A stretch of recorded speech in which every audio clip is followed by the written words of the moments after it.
Hello, and welcome to Magic is Real, a podcast focused on the fascinating world of near-death experiences, spirit communication, and all things metaphysical and spiritual. The mission of this project is to share messages of hope and inspiration with others, and to spread the word that death is only an illusion.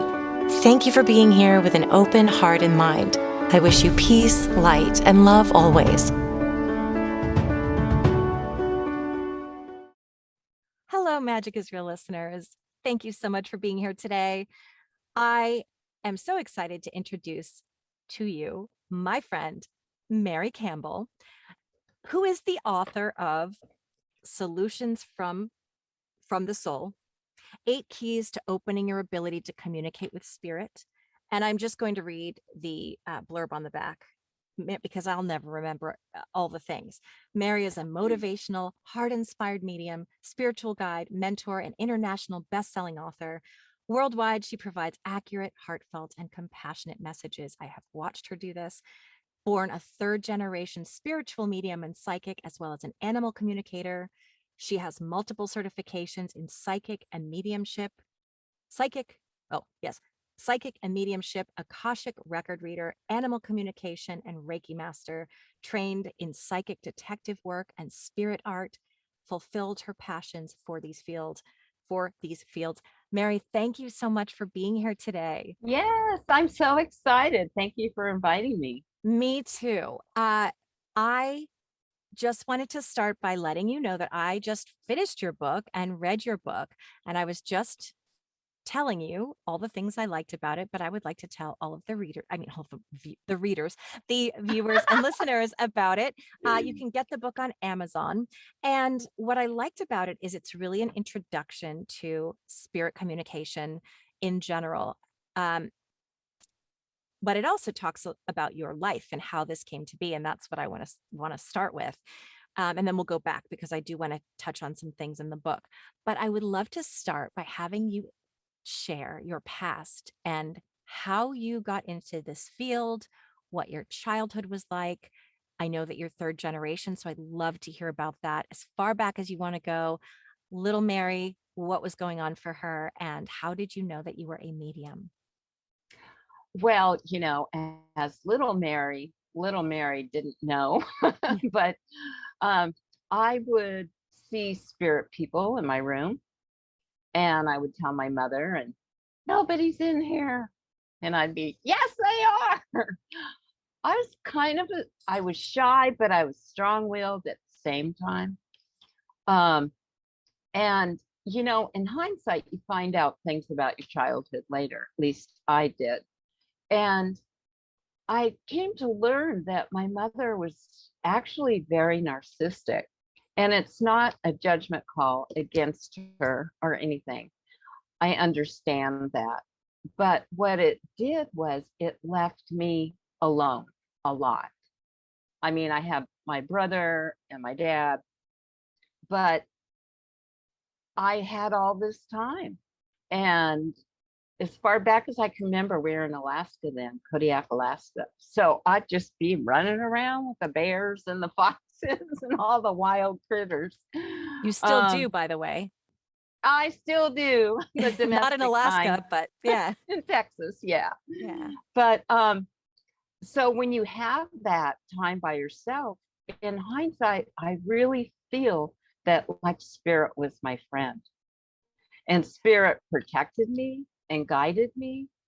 And now as an adult, I can reflect back on that and realize that. And I feel like a lot of people have those childhood spiritual experiences that maybe they forgot about, or maybe it just never went anywhere, or the shame of it, or the religious component, or, oh, people think I'm crazy. I didn't think of any of those things. I could talk to the animals. I could talk to the trees. I mean, I really believed it. And somehow I'd always be rescuing like little birds and this and that.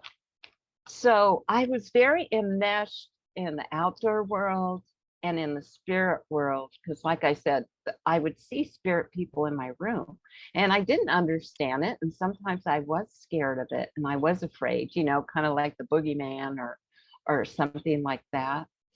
Um, I remember one time in this old house we lived in, there are pirates in the house. And I'm like, pirates? I was scared. And my mom's like, nobody's here, and I'm like, whoo, covers overhead, like you hear those Yeah. experiences other children have. So it was very real and it carried through my life. I would just know things about people. I would know before they opened their mouth what they were going to say. Or I would just, like, thoughts would drop in and that would lead me down a path, like spirit was talking to me. Um, and I've always been a visual person and an auditory person, hearing. So songs would pop in my head that I'm like, why is this song popping in my head?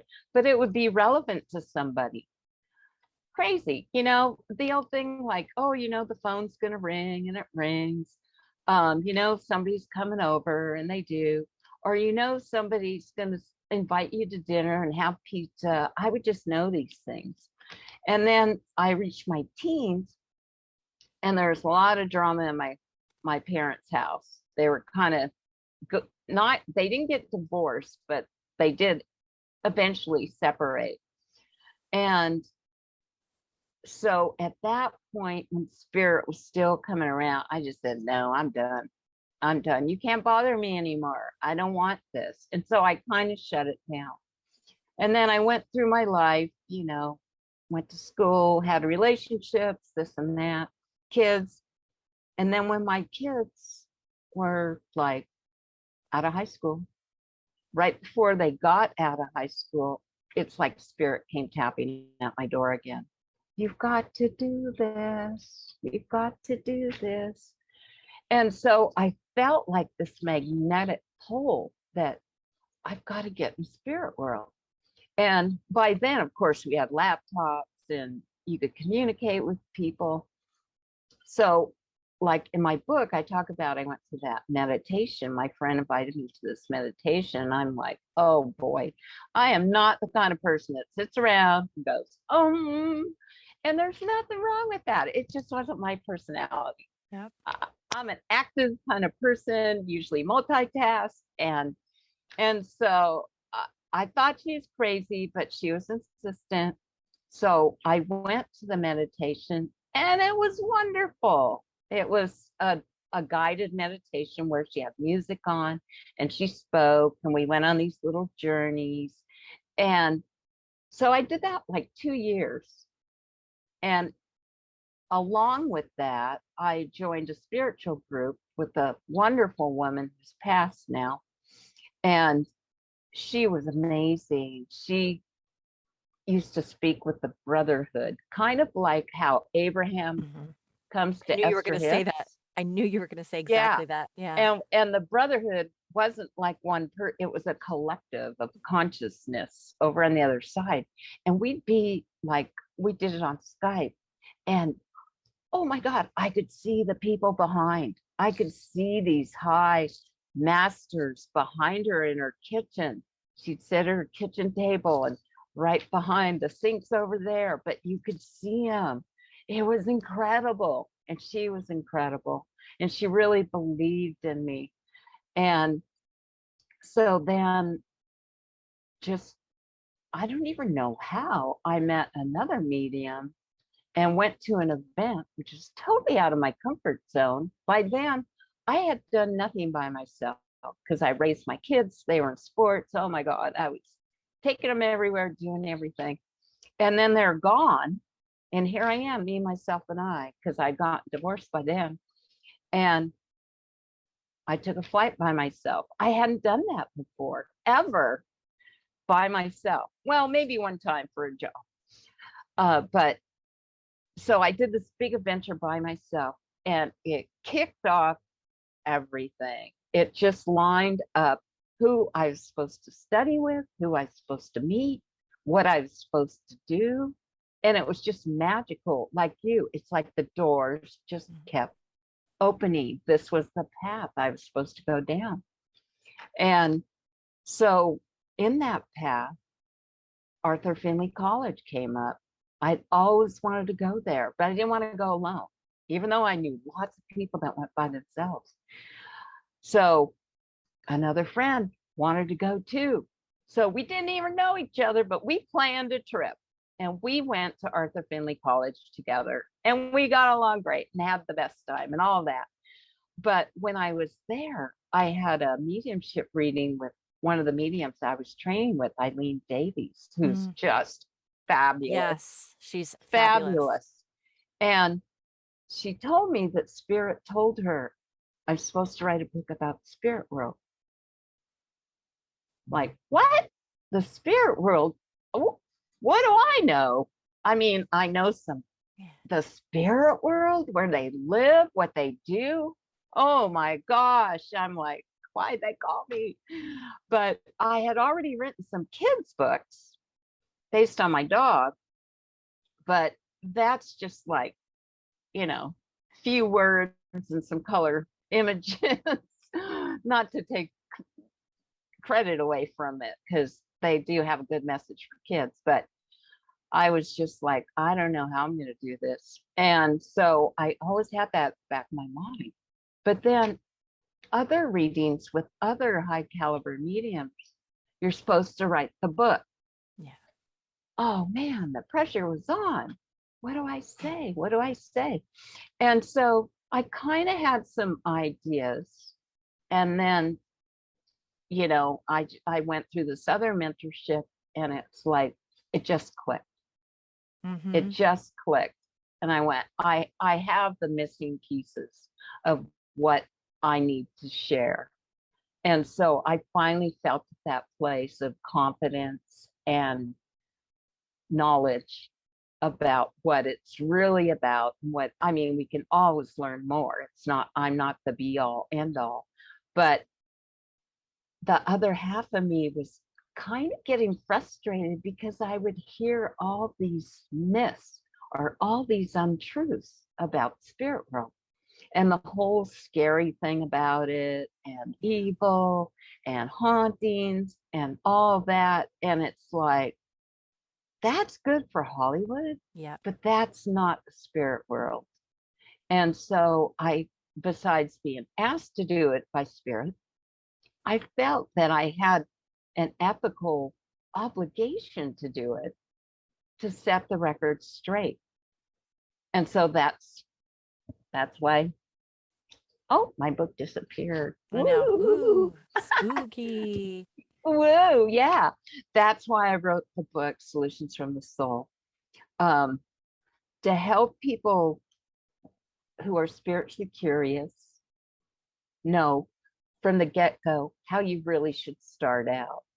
Yeah. And that starts with not just like training, but it starts also with knowledge. You have to have the knowledge of the spirit world and what they really want. And it really is the healing between two worlds when this communication happens. And so one has to step away from oneself, one's ego, and just share the love of what spirit wants to share, That's you know? right. Yeah. Actually trying to figure out where to start because first of all, I wanted to say that so much of your story resonates with me, being a child who I had a very loving, intact family, but I was elective mute. They call it selective mute now. And I was isolated. I had a large birthmark on my face. So kids told me I was ugly and it sort of ostracized me. And add to that, that I was a highly sensitive person. And the doctors, I was sent to a child psychologist and they thought I might be autistic. I don't think at the time HSP was like a term that people were familiar with. And so it was just, she's very, very, very sensitive. And I had such bad anxiety that I shut down and I wouldn't speak to anybody except my baby sister. And that was selective mutism. I had the ability to speak. In fact, I was already reading by the time I was 3 to a degree, but I could not handle the anxiety of other people looking at me or paying attention. So in that sense, I was very isolated and alone a lot of the time. And I remember thinking one day when I was in my room at age 5, dressing up in some costume, thinking, there's something about me that's different. Now, of course, I Yeah, was different because, like, for everything I just mentioned, but then right. something about, I was 5, so I'm not gonna, it wasn't arrogance. I said, I'm special. There's something special about me. You could argue at the Yes. time, later, I just thought, oh, maybe I just had to convince myself of that to make it all okay, to be ostracized. But now it all makes so much sense, that I was not more special than anyone else, but that I had this sensitivity that was going to be a gift and that allowed me to tap into so much more than your average person does. Right. And like a lot of people that are sensitive or have the potential for the abilities, if they would hone them, train, um, they always feel kind of like I felt or you felt, kind of like on the outside Yeah. looking in. And I mean, it wasn't that I didn't belong. I had friends and Yeah, me all too. that, but inside of me, I felt there was something different, just like you mentioned. Yeah. And so, you're kind of in your own little world, and that a lot of sensitives or mediums or psychics are like that. They're the caretaker. They're the more mature of the people around them, let's say. It's an interesting dynamic how that occurs. Um, and I have that too. Yeah, I remember even when I was older and I finally was speaking again and I did have friends, still had my birthmark. I was shy, but I had really nice friends and kids weren't mean to me by that point. They were Yeah, right. because I was very nice to everybody and which led to me being a people pleaser, but that's a whole other story. Uh Exactly. But that's part of it yeah. too, the It well people pleaser. the empath stuff. Yes. And but I did have friends, but I could fortunately, it was at a time where we didn't have phones and computers. So I spent a lot of time in my imagination. I could lay there for hours, like in the snow, I just brought that up as a memory of laying. My neighbor's golden retriever would come over every day after school and we would just play together for hours. And I would just lose myself in these Yes. worlds. And so I think part of mediumship, which we'll get back to, is I still have more questions, but is that having a strong imagination really lends itself Exactly. to the art of mediumship. I do want to ask you because I know that you're one of the few people that I know that actually see spirit as if not just in your mind, but in front of you, and that it just happened to you again recently. But can you explain when you saw those pirates, for example, or other, and also can you explain, did you see them everywhere you went? Or did they come to you in the night when things were still? Or how did they present themselves to you? And were they translucent? Did you know they weren't real? How did you distinguish them from the 3D world? Right. And that, just to tap on the imagination Oh, you thing, please. um, that yes, I was very imaginative. I read a lot. Me And too. part of all that reading puts a library in your head that spirit can draw on. But like the pirates when I was little, oh, they were like real. They were like you see me, I see you. They were like, whoa. They were definitely full body. Um, Other spirit people I've seen can be more translucent. It can be daytime. It doesn't matter. The time of day doesn't matter. Like for instance, I'll share a quick story. Yeah. I lived next door to my folks, and before I moved back to Texas, I was in California and I visit a lot. So they have this one bedroom that I would stay in. And one time I was walking in the room, it's middle of the day, and there was a rocking chair there. It's not like an old antique rocker, just a rocking chair. And this old woman was sitting there. And I'm like, no, this is my room. Did You you how gotta leave. how did excuse me, how did you know who, like, that they weren't just people wandering around your house? Context? Is that the only way that you're like, that person doesn't belong here and I know they didn't break in through the window? Yeah, it was a spirit person. Yeah. But And how did you know at the time when you're a kid or even now? oh no, this was a Well, this was few years recently, ago or so. right? Yeah. Now you do, but how did you know back then what the difference was between a spirit and a person? I didn't. Yeah. I didn't because like in the book I mentioned I would talk to my great grandmother. She was dead, Yeah. but I would still talk to her. Mhm. So when you're a child, you really, at least my experience, um, you're just so Accepting. accepting Yeah. of so many things because those kinds of things I kept to myself. Yeah. After the pirate debacle and other examples, I did not tell my folks anything. I Yeah. just stayed in my own little world because I knew I believed, and that's all who needed to believe. Right. Yeah.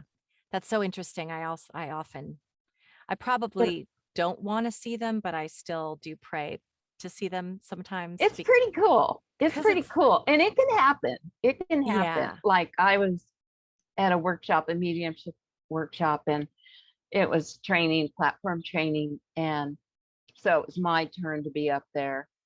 And I I felt I'm drawn to this person in the front row. And then it's like her mother just stood there. And she was kind of translucent, but she just stood there. And the mentor critiquing me kept going, well, you need to throw it out to the rest of the audience. And I'm like, No, she's but right I'm there. drawn to her. And and then afterwards I told her I saw her mother there. I Yeah. knew it was, and it was for her. Right. But so that's like how that happened. So, oh, and then in my own place one morning I got up. This was about, I don't know, maybe 4 months ago. I got up in the morning to get my coffee and I'm looking down the hall and there's a Comanche Indian standing there. That's what you told me. I And know. does it scare you when you see it? Even though No, it doesn't. Because I mean, no, I know that I'm not afraid of spirit, but if I see them if I were to see them in my house when I'm not expecting it, I could imagine that could be like, scary, no. not because they're a spirit, but because obviously this person was not just a person off the street, but I think It was people, more like, whoa, that's really incredible. yeah.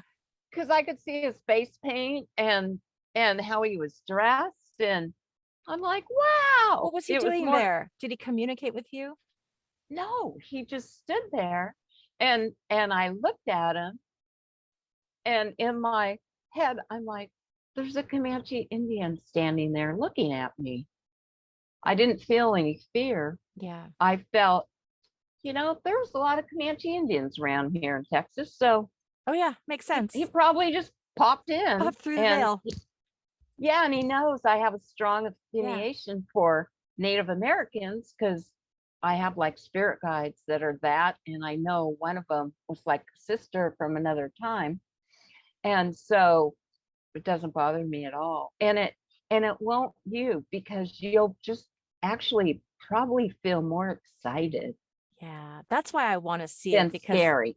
yeah, because as of now, my mediumship is, I don't want to say limited because it's pretty amazing what they can bring through just from impressions and thoughts and telepathic communication. But because I tend to be someone that's naturally a skeptic, I'm always like, I need to see, I need to see. And I think spirit's just saying, no, you don't. You have to learn to trust before you can see.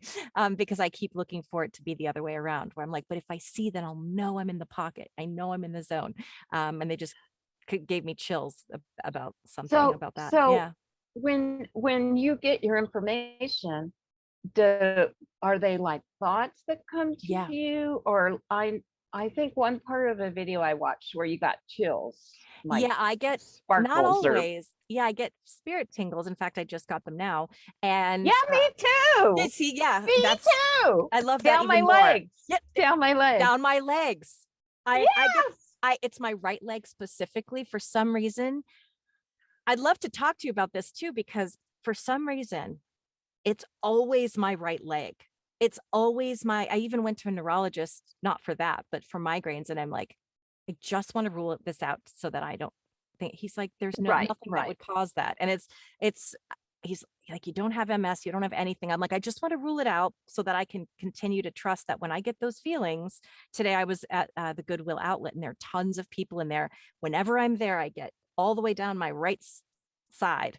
I start to get those tingles. So there's that. And I want to hear your take on that. Also, I get, I'm very clairvoyant, which for those who don't know is I see images in my mind, but I've had to learn, and Clayton, our mutual friend, has really helped me, just encouraging me to use all the clairs together to interpret. So I see this, but what's the feeling I have about it? And I'm starting to get better at just having the knowing of, okay, they're showing me this because, but I tend to get a little reliant on my clairvoyance, but I've started clairaudience for me just comes through as a thought. I don't know if you hear Right. outside of yourself.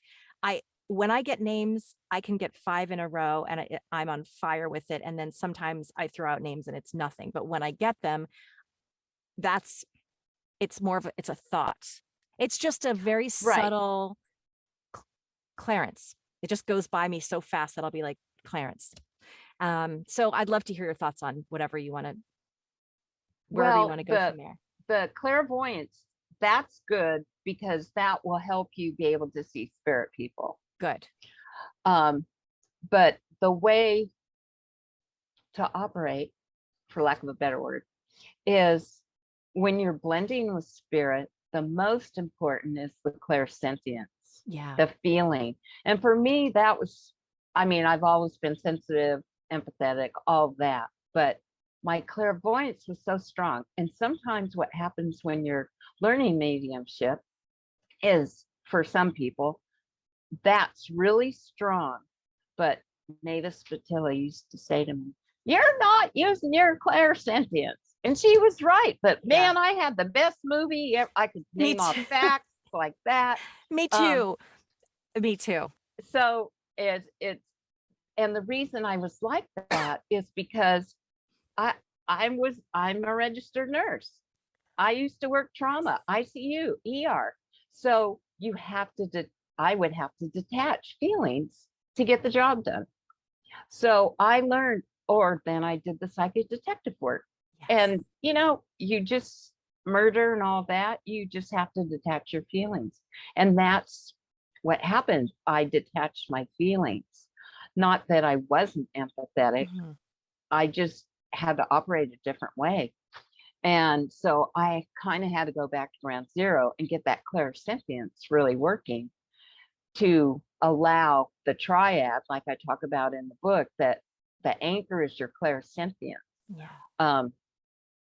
And your clairvoyance and your claircognizance, the thoughts that drop in, those are important. And when I hear, sometimes I'll hear actual sound, but a lot of times it's like it's whatever it is just drops in, like, oh, I heard this, or they're telling me whatever. And then I want to share a story because children are so sensitive, and nowadays it's more accepting for children to be aware of spirit world or past lives, because I remember my past lives when I was a kid, and then I'd share that, and then they go, no, that couldn't be, you weren't even born then. But when I was a kid, I always felt like I was in the wrong family. Interesting. And I always felt it. And I always felt like I should have sisters. And so I would say to my mom, I wish you'd have more kids. I really need a sister. And because I just felt like I needed sisters, because I already had a brother. And fast forward high school, it turns out the dad that raised me, who's wonderful, wasn't my biological dad. And he died when he was 50. So he died really young. And so I didn't get a lot of chance to be with him, but because my mom had all this anger about my real biological father, she'd say all these bad things. So why would I want to look him up? The dad that died was so loving and so wonderful. But our paths crossed. And I got in touch with them and I found out I had sisters. Amazing. So I kind of was in the wrong family. I had the Yeah. wrong name because my mother had my stepfather adopt me. So I had his last name, and I always felt like that name didn't belong to me either. So Yeah. kids are very, very wise. That's so And cool. we Yeah. shut this down. Yeah. So it's so much better now that people are more open and accepting of it for children because they Yeah. do know so much. So I I kind know. of got off track No, it's there. okay. That's what we do. And we do that's I always go off on tangents in real life because I can take one thing and run with it, and there's so much to unpack here. And I once had this experience where I was babysitting for a kid, and he was 4, I think 4, 5, not even 5, and suddenly he just looks over at this family that's sitting on the grass, and he's a white kid, and these kids are Mexican. It's in LA. I say Mexican because they might have been from somewhere else, but we're in a very heavily Mexican area, so they're sitting there on the grass, and he just goes, "My family!" And he goes running towards them. I just got chills. Again. He starts running Yeah. and he starts sobbing, and he's like, "My family, I need my family." And he runs towards him and jumps and like runs into the man's arms. And I know I did kind of, I wasn't as spiritual as I am now at all. I mean, but I did know of that kind of thing. And I did ask his mom. She said he's never said anything about it ever, but I still know to this day he was hysterical. It was not. There was something. Either they were his That was, family or they looked like a family he came from in another. Maybe he was oh, Latin he was American. drawn Yeah. soul to So soul. that's And yeah. I believe that because one time I have twin girls and they were like 14, I think. And the movie came out about Ray Charles. Yeah. And so and it's a big long movie. So the girls and I are watching it. And then we decided to take a break. So we paused and we went in the kitchen. And there's a lot of sadness in it as well. And so we're in the kitchen, and my one daughter, who's very, very psychic, sat on the counter. She starts sobbing. And her sister and I are looking at her. Why are you crying? Oh, my people, my people. And we're like, they're not your people. It's a movie. Yeah. But it triggered Oh, some kind of past life thing in her. Even yeah. at 14, she Yeah. felt that pull, like it kind of awoken something in her. So not to say that we were heartless, but we were kind of like, We didn't. Yeah. your people. And then we went, oh yeah, yeah, okay. Yeah. It's that thing too where sometimes you're in a place. The first time I studied abroad in Paris, France, and I went back to live there, and I got there and I was like, I've been here before.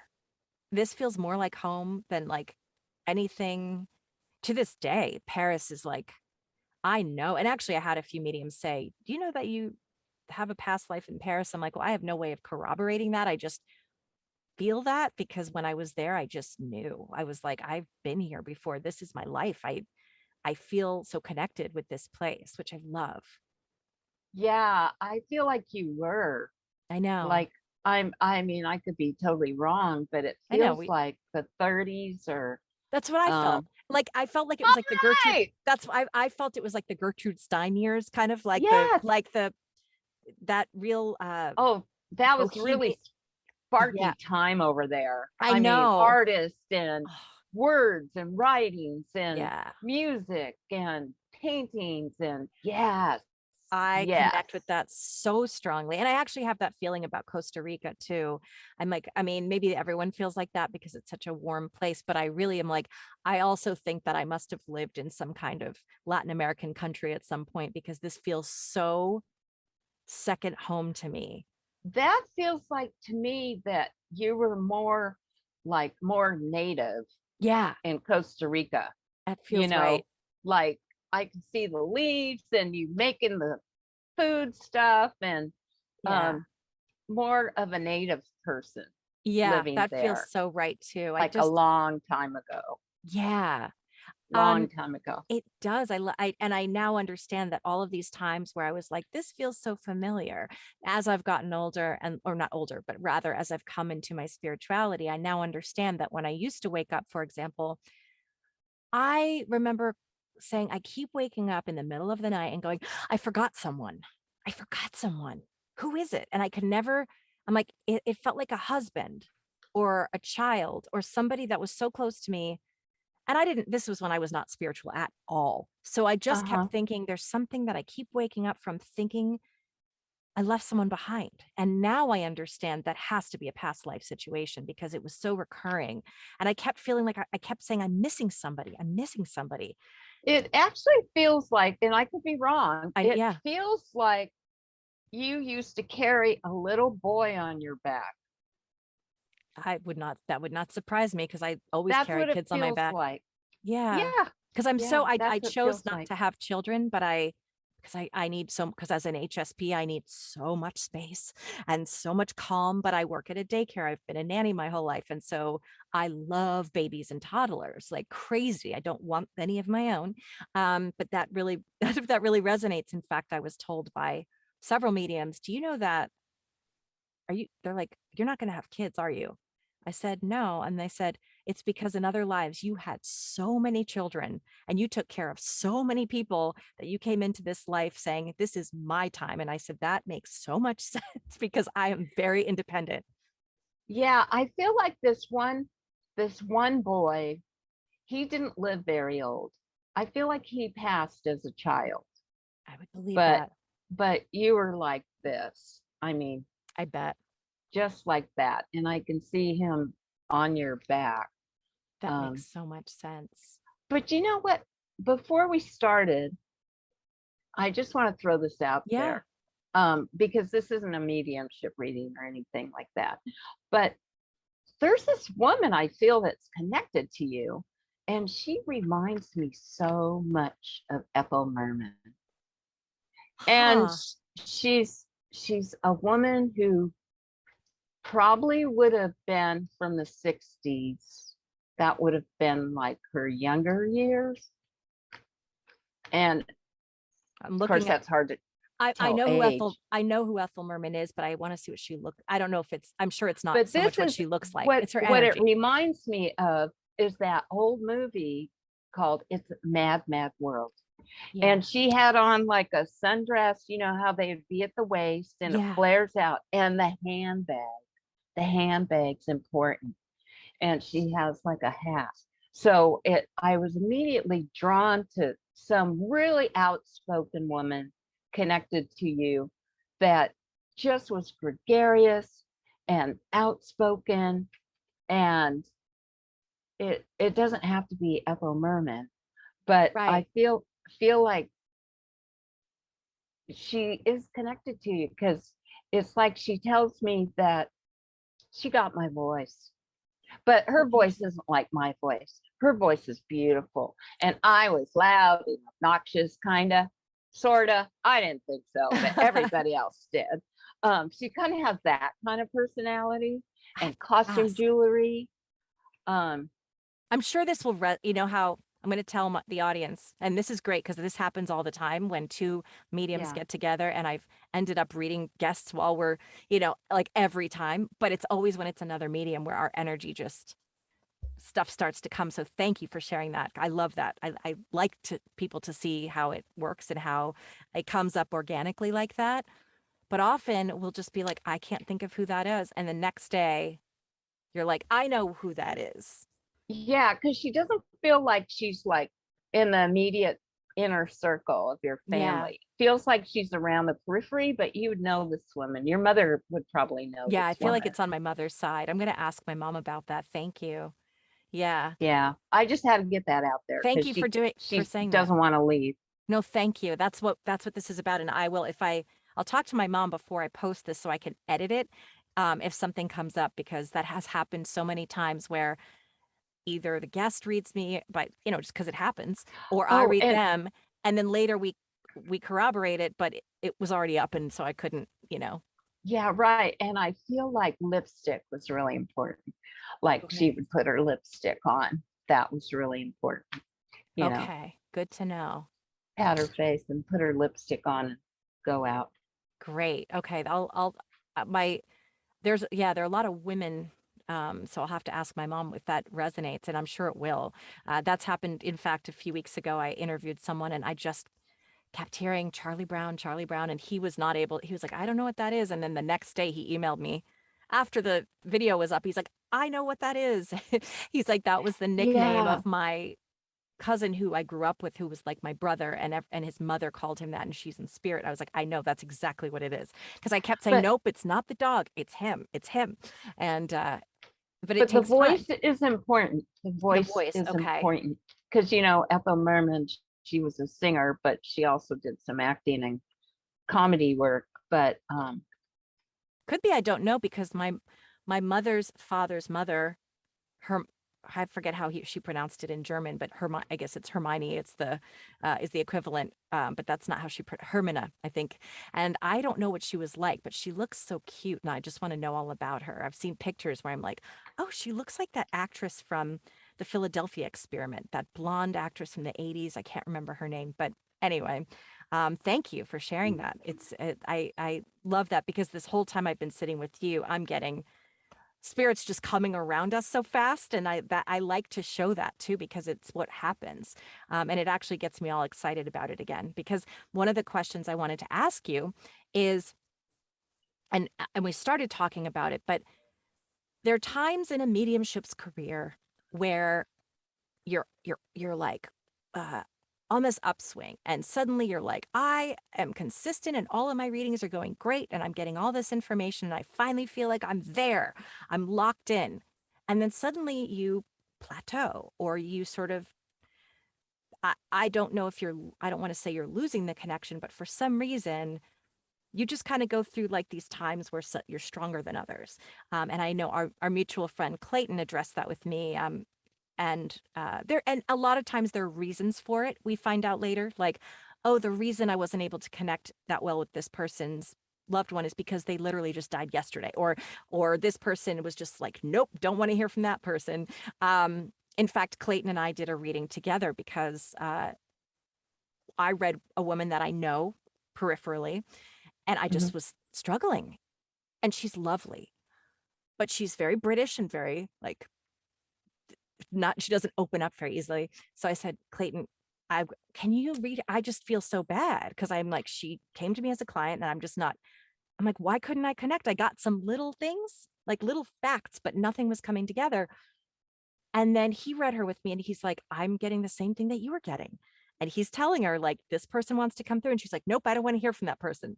And he was like, well, and I realized that the person she wanted to hear from, he had stepped aside because this other person needed to come through with a message. And I was not as experienced as Clayton in order, well, I think I figured it out afterwards, but I realized it wasn't a failure. It was me trying to give her what she wanted instead of letting it come through organically. And that's sort of a side thing, but I would love to know the ebbs and flows that every medium has. Some days you're on fire, some days you're like, I just wasn't quite there. First of all, why does that happen? And second of all, what are the reasons that that can happen? And second of all, how do we get through it? And how do we hold that connection when we drop out of the Okay. connection? First, you're a human being, right? Yeah. So you're going to go through cycles and growth spurts in your spirituality. Um, but you also live real life. And so you could be affected by the moon, you could be affected by your sun sign, you could be affected by the weather or your home situation. So you have all these things around you. And that's why it's really important to know your own cycles, like the season, the time of year. Maybe you're a winter person, maybe you're a spring and you're sparky like me. And you talk about that in this book, Yes, about this. and Yes. that really impacts it. Also, mediumship changes because spirit decides they want to work with you a different way. Yeah. That can happen. Like Mavis Patilla talks about how she always heard everything. How nice is that? Yeah. Always hear everything. And then she woke up one day, nothing, Yeah. no hearing. she had to start all over again. So that's like I was talking about the clairsentience, not clairsentience, but the clairvoyance. Oh, I had movies Yep, me going like too. crazy, Hollywood. And then it shifted, and then I didn't see so much. And Yep, I'm a visual person. I love visuals, pretty things, art. me too. And so I had to readjust. And so that will happen. Your mediumship will change. And the best advice is just to be open. Like, I know you said, oh, I always feel tingles on my right side. Well, you know what, Shannon? That might be good today, but tomorrow you might wake up and gone. And then Yep, you're like, now what do I do? So that's exactly. why it's really important to hone on into the clairsentience, the clairvoyance, and claircognizance, like a triangle. And the clairsentience really is the anchor, because when you blend with spirit, you're going to feel them. And if you have any vision, you're going to see them, or the thoughts are going to drop down. Your claircognizance or your clairaudience, hearing what's going on, your conversation. So you just have to be kind to yourself. And the most important thing, like your scenario where this woman wanted to hear from whoever, who'd she want to hear from, her It was her husband? husband. Yeah. Okay. So I'll give you just an example. This gal called me the other day, and I want to talk to my father. He died last month. And I'm like, well, it's not like takeout. You can't order up spirit. Yeah. But I'll see if Yeah. he shows up. He shows up, and he did show up. Yeah. And they So, usually you do. know, They usually do. but also what happens is the spirit that comes through is the one that needs the healing the most. So if the husband stepped back and whoever else was coming forward, then that's who really needed to share, She had a because big it really apology. is about the spirit. And the thing with the people also is not every medium is for everybody. Yeah, that's right. And sometimes you'll see that where you have a difficult time working with someone, you're like, oh, I can just feel it. This is not working. Yep. Because we're not for everybody. And what happens in the spirit world is they actually go around and watch mediums. Mm-hmm. Oh, I like how she does that, but no, I don't like that other way.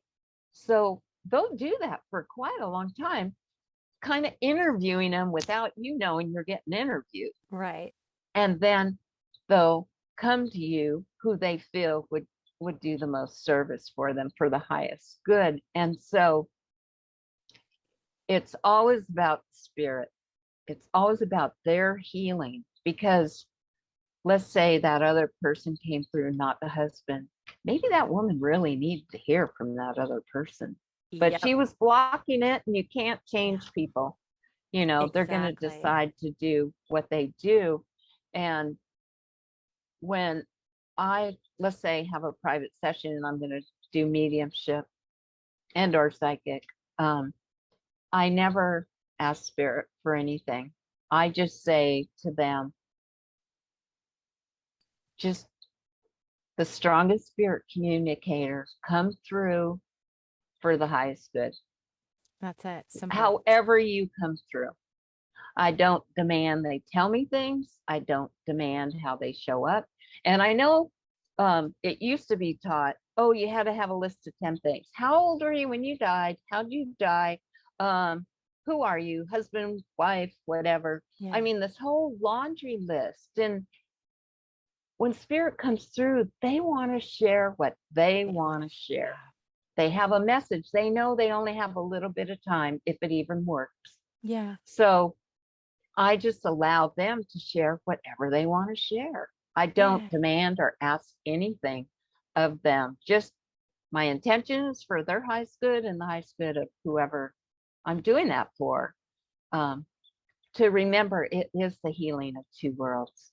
And whatever story they bring through, if it's about a watch or if it's about the job they loved or the wife they loved, That's what they're going to talk about.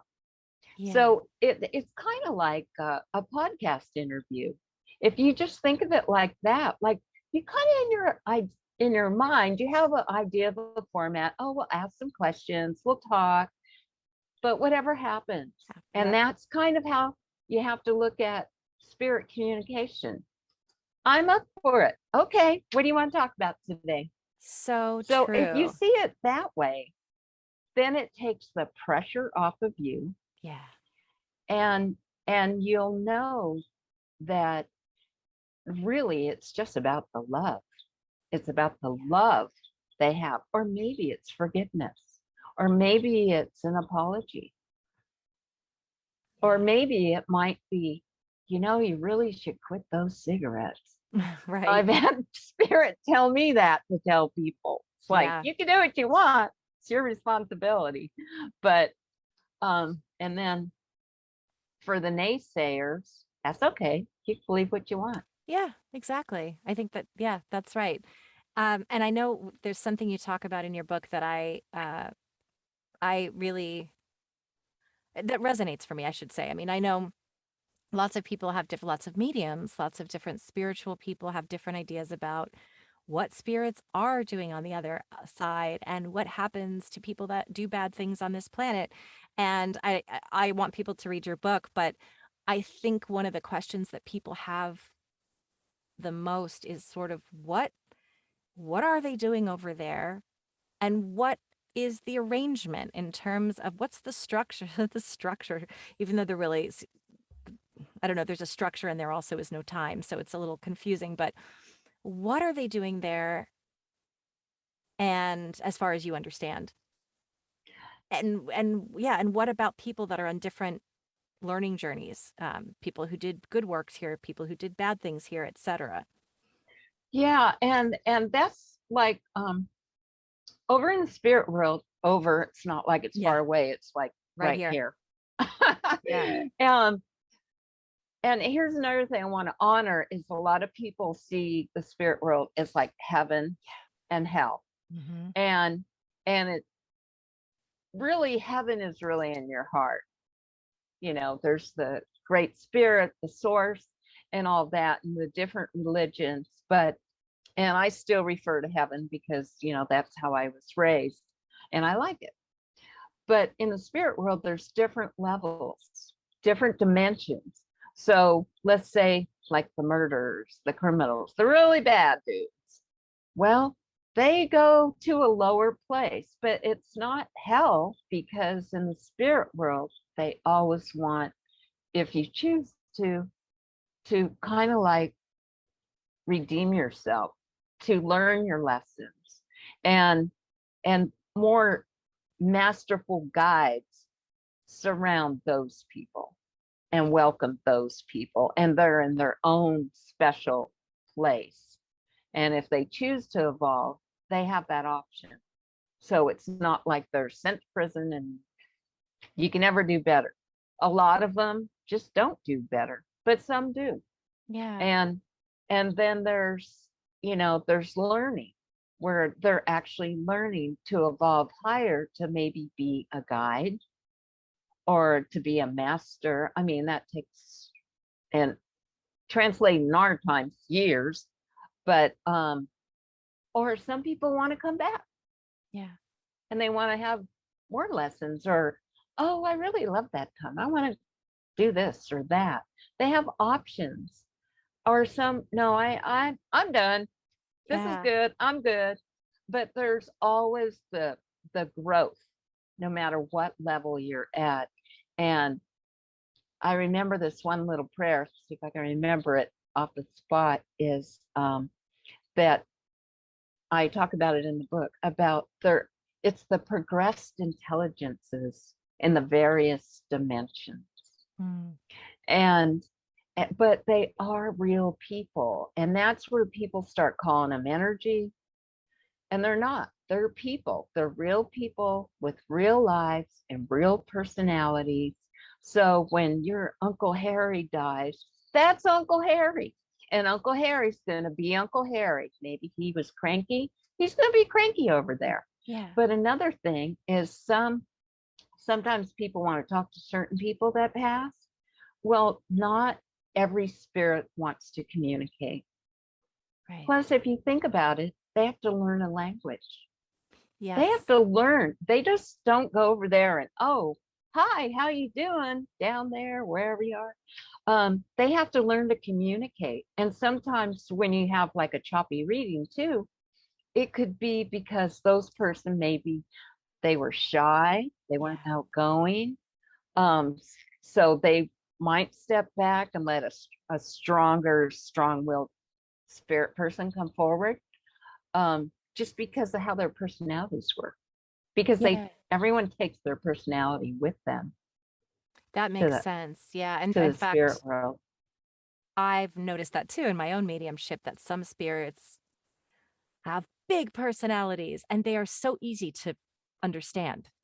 And then Yes. I think that's what happens is I get spoiled by those people and I think I'm nailing it. I mean, not, I don't take, I always thank spirit for it and say Well, yeah, but I I've also know. done the work. I've also meditate every day and I've intended to do this work and I've studied and I've done it. I still am, I'm going to Arthur Finley if it's the last thing I do. So I want to actually go there. I want to do Hogwarts. I want to be there and I'm happy to go alone. Oh, it's definitely magical. I cannot wait for I'll that share time. one little Please story. do, because I was going to ask you to. So my Yeah. friend and I were in the used to be the horse carriage. They remodeled it.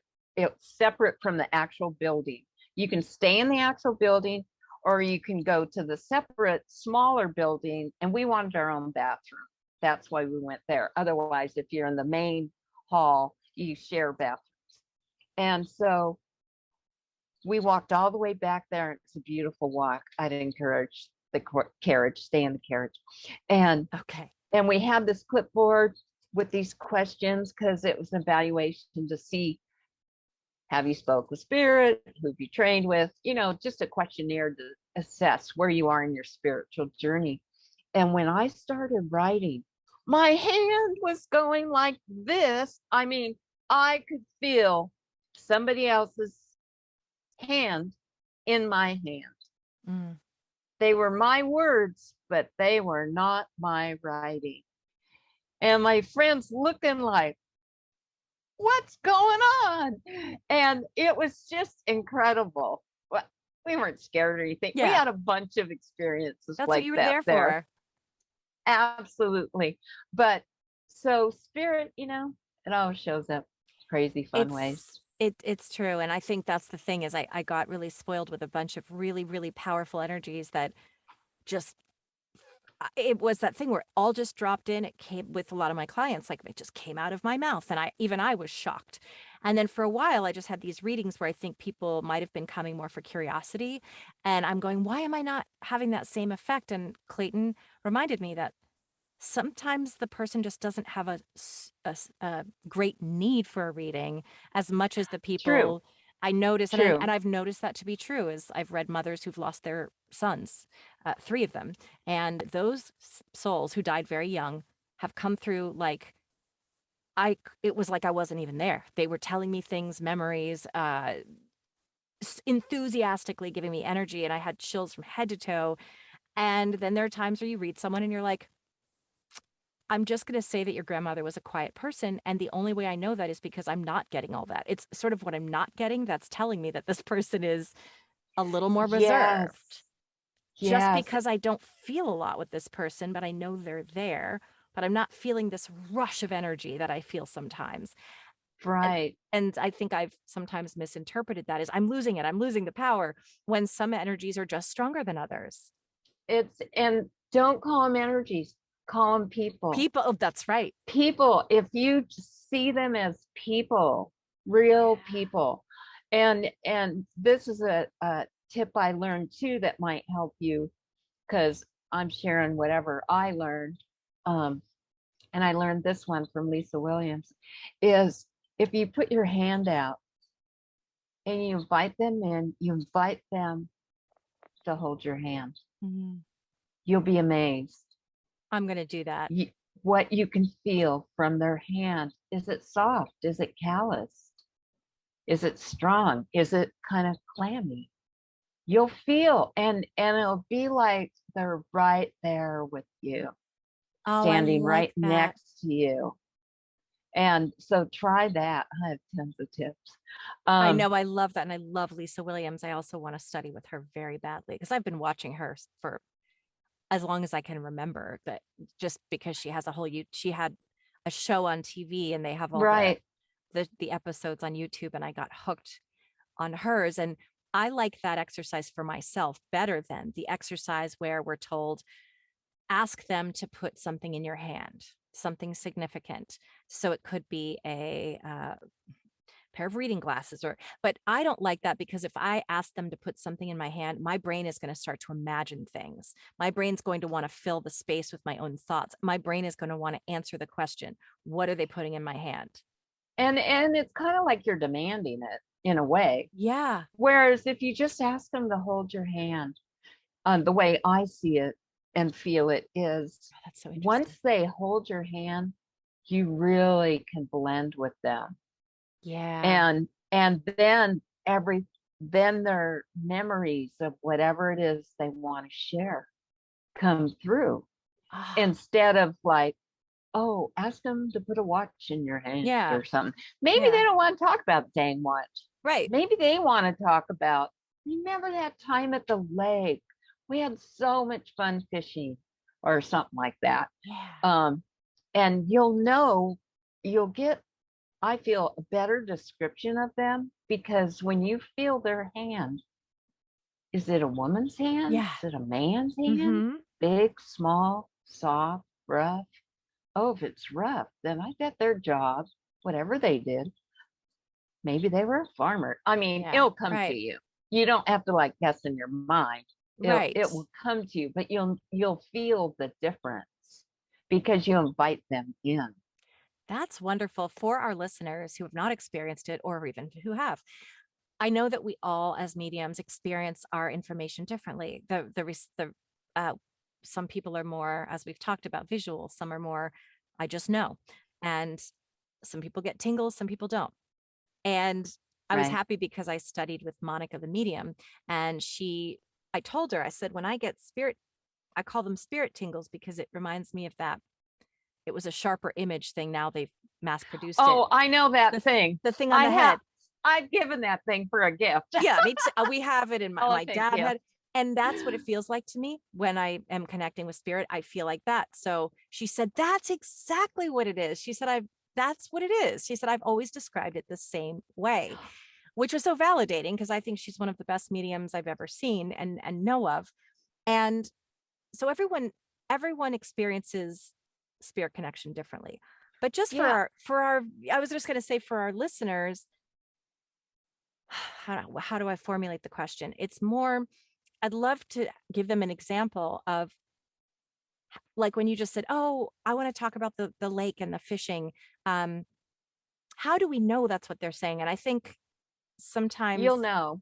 You'll yeah, like, know and how do you explain that? Yeah. because you'll feel it.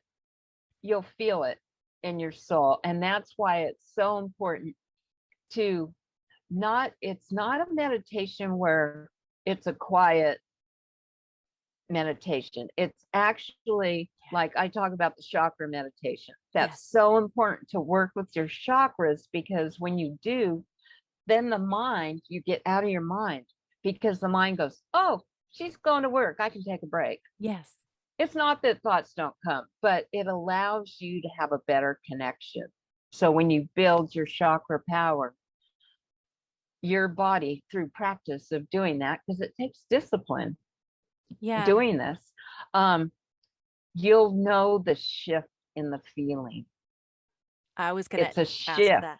Yeah. and you'll feel it in your body, and it might manifest different ways with different spirits. I feel it differently. When I was first opening up again, when I started training, I used to feel like I had a hole in the top of my head. Oh, yeah. And sometimes I still feel that. It's like you're saying, those kind of I feel it. tingles. I The get an crown itchy scalp. chakras here. I get a very itchy scalp when it's happening, and it's been happening while I've been sitting And, with you. but the thing about it is, when you're using your chakras, the crown chakra is for when you're in meditation, different meditation. It's not for bringing spirit people in. Yeah. You bring the spirit people in with your soul. Mm, Your soul expands out there, and you blend with the two. It's not like you're channeling the spirit person. right. It doesn't work that way. That's for a totally different situation. Um, one time I had this man, it was a group setting, so I had to wait my turn. And oh my God, my heart was just beat, beat, beat, beat, beat, beat. I felt like a horse at the Kentucky Derby. I have felt I, like that I before. gotta go. I gotta go. I gotta talk, you know. And sometimes you might feel like that, or like this father that passed. He was such a, oh my God, spiritual person. I mean, he was the ultimate Yeah. and just such a, he was much quieter and slow paced and gentle. Whereas this other guy, this other man that made me feel like my heart was going to pop out of my chest, he was in World War II and he worked for Patton and big, and he was a colonel and this and that. So he was a go getter. So he came through like that, kind of. Yeah. Um, but that's how you'll feel. And for me, in learning about all of this training, you always think too much because you want to do well. Right. You want to serve spirit, and you want to serve the person. So you put all this pressure on yourself. And the greatest thing I can suggest is, like Eileen Davies told me, just think of it as an experiment. Yeah. Free yourself. Yep. Just allow it. Kind of like the law of attraction. You have to allow. Yes. You can't control it. You have to allow. Um, and there's nothing evil about it. In fact, spiritualists don't believe in evil. Yeah. There's I don't just tend to people either. that do bad things, and sometimes they're really horrific. And that gets to the point of the laundry list. Like some people were trained and they used to believe that, okay, give me 10 things, this, that. Um, I had these two families that were a joint family, the grandparents, and their teenagers were murdered. Their boys were murdered. Now, do you think those kids are going to want to talk about getting murdered? Mm-mm. One, no, it's not important. Two, sometimes when people get murdered or have some really traumatic passing, they don't remember it because in the spirit world, they're in amnesia till they're healed and ready to accept how they transition to the spirit world. So Yeah. all they want to know, like I had this other same family, they always wanted to know, how did my husband's brother die? Because there was never an autopsy, et cetera, et cetera. And he died of a heart attack in his car on the way home and ran into a tree. He ran into the tree because he had the heart attack, even Right. though he's 40. Yeah. Um, and he didn't talk about that. He talked about his varsity sweater, who had the varsity sweater. I mean, things that were more significant to him, Yeah. That so. that resonated with me when I read your book as well. You mentioned that in the book about, because I did read a woman who is in deep grief over the loss of her son, and she's just no one ever gets over that. But No. she's having an especially hard time moving forward. And her son came through so strongly to me, but he didn't. I don't want to. I don't know if he wouldn't tell me or if I was not receiving, because there was a lot of mystery and really unusual circumstances, and we know the cause of passing, but there's so many unanswered questions, and I really put this pressure on myself to try to answer that for her because she just wants to know.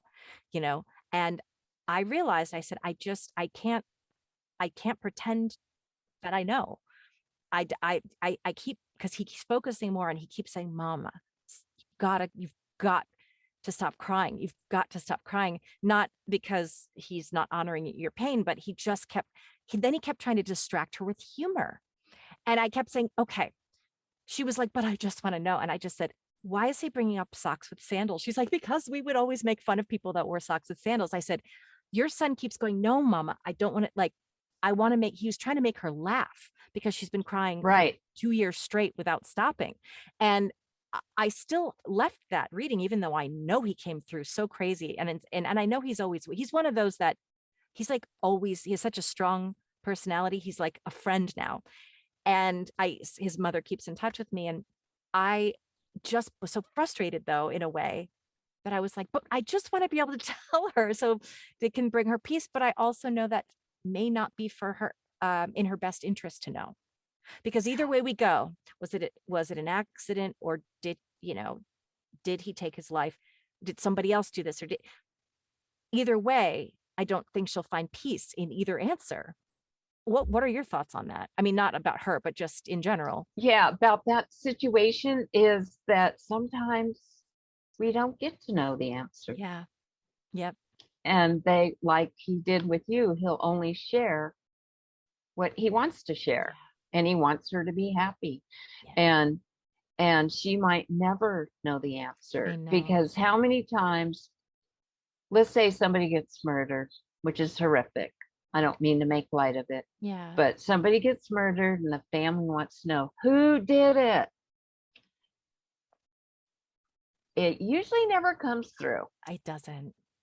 It usually never comes through. Sometimes you might get a hint Yeah. of something, but they don't tell you, oh, it was so and so. They don't do that because, one, they might have amnesia and not know. Two, it's not in your highest good. Mm-hmm. Every soul touches our lives, and by that murder that happened, as bad as it was, it means something to that soul. Look how many people go to start foundations or go to be representatives for survivors, or they go to do great works in their small way, or sometimes they choose never to get over the grief. And that's their soul plan, their soul lesson. Not that it's written in stone, because we have free will. So you just have to kind of honor that truth of the person. Yeah. And I think that's part of being a medium, is letting go of your own ego. And I say that not in the sense that at any point I've ever felt arrogance of any kind, but it's, I want to know this. I want to be able to help this person. And I'm constantly reminding myself, you have to surrender and know that you don't get to choose what they say, which I know. But there's, with a woman like that, you just want to help her so badly. But sometimes. But how you could help her is by educating her. Yep. Which I did. And letting her know. Yeah, I'm sure you did. That we're not always privy to the answers we want to know. And the most important thing is to go through the grief process. And if she chooses not to get to the other side, well, that's her journey. What spirit wants is for her to heal the best way she can heal. And I know that sometimes knowing that information will only keep her up at night even more.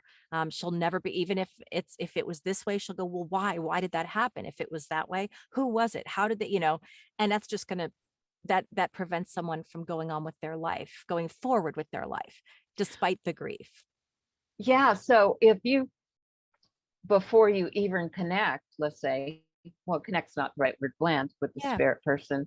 If you just lay it out, this is how spirit works, and how they choose to come through. And I'm not able to answer all your questions, or, give a little talk about. That's why we do that in the beginning. It's just a lot of people don't, obviously a layperson wouldn't know.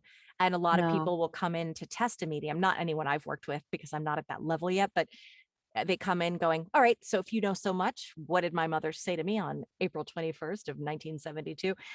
We don't get to choose. And that's where a lot of skeptics will say, well, see, that's just an excuse.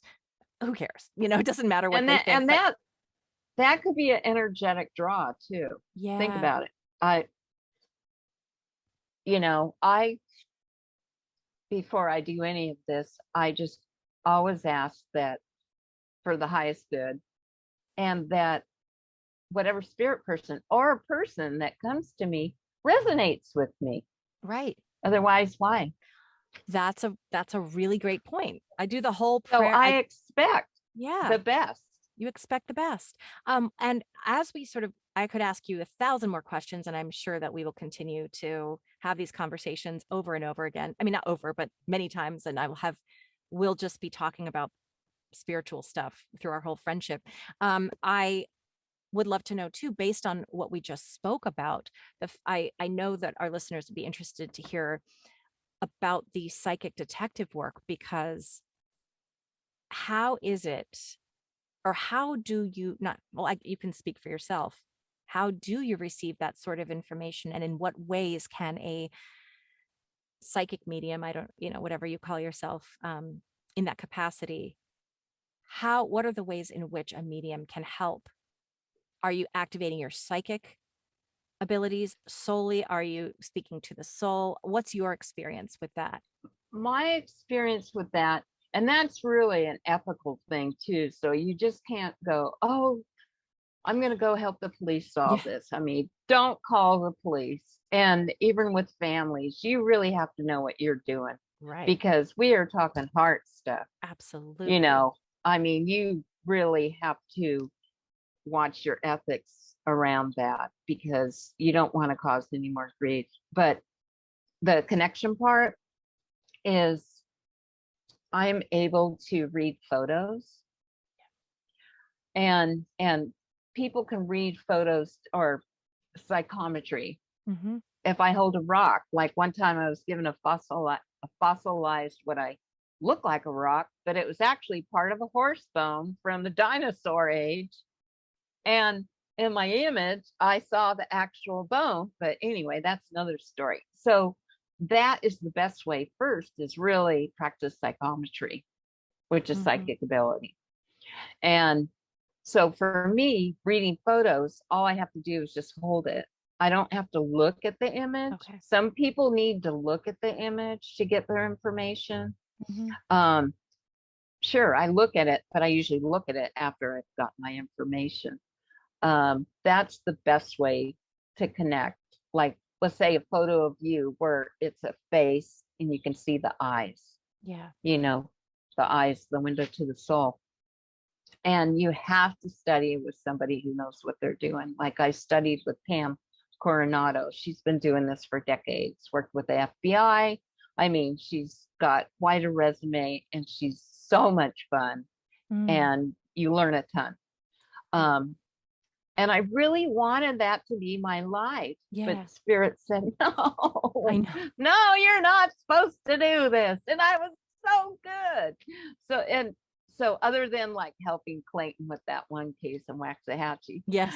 but um, so you have to start practicing doing that. And another thing that you have to start practicing, whether you're an artist or not, you have to start sketching.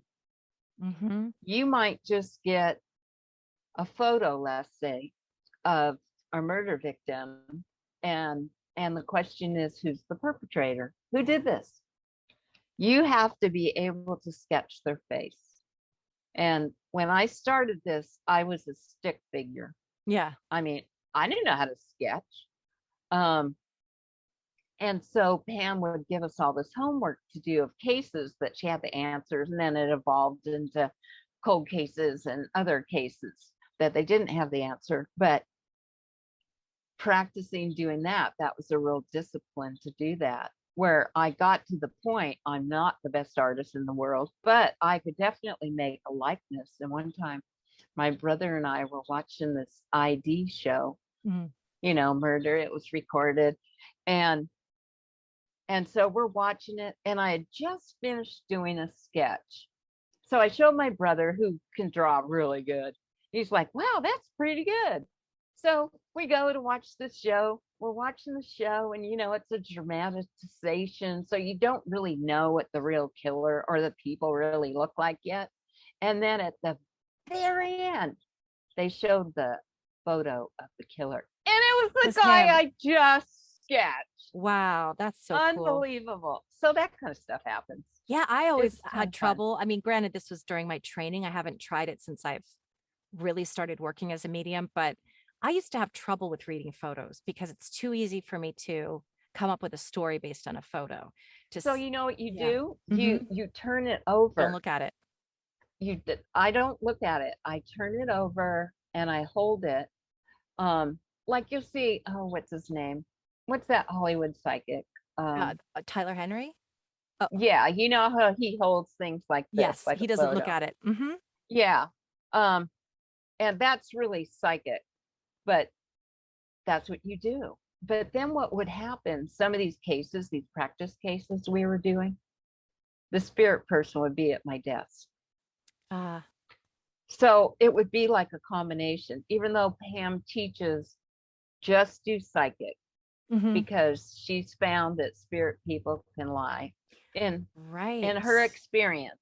Yeah. But it would be like a combination sometimes. You Okay. know, the Yeah. challenge might be, are they alive or are they dead? And if the Right. spirit person's standing there, probably in spirit. Yep. Um, so it really depends on your own experience, what gifts or talents come through, because Right. some of the people, they could just look at a photo and get all kinds of information just by Yeah. visually looking. And that wasn't my way. Yeah. I just find it too easy to become biased if I see the person and I can see where they were and how they were dressed. And I'm like, I know who that guy is. He listens to Jimmy Buffett and he goes to, and he likes to, Yeah, he wears boat shoes. I can tell that kind of guy. And I don't want that because that's the fun of mediumship. I always tell my clients, don't tell me anything before I get on this call with you. I don't want to know a thing. Um, just as little as you can tell me, because that's how I know that what I'm receiving is not coming from my own brain. It's part of how I know.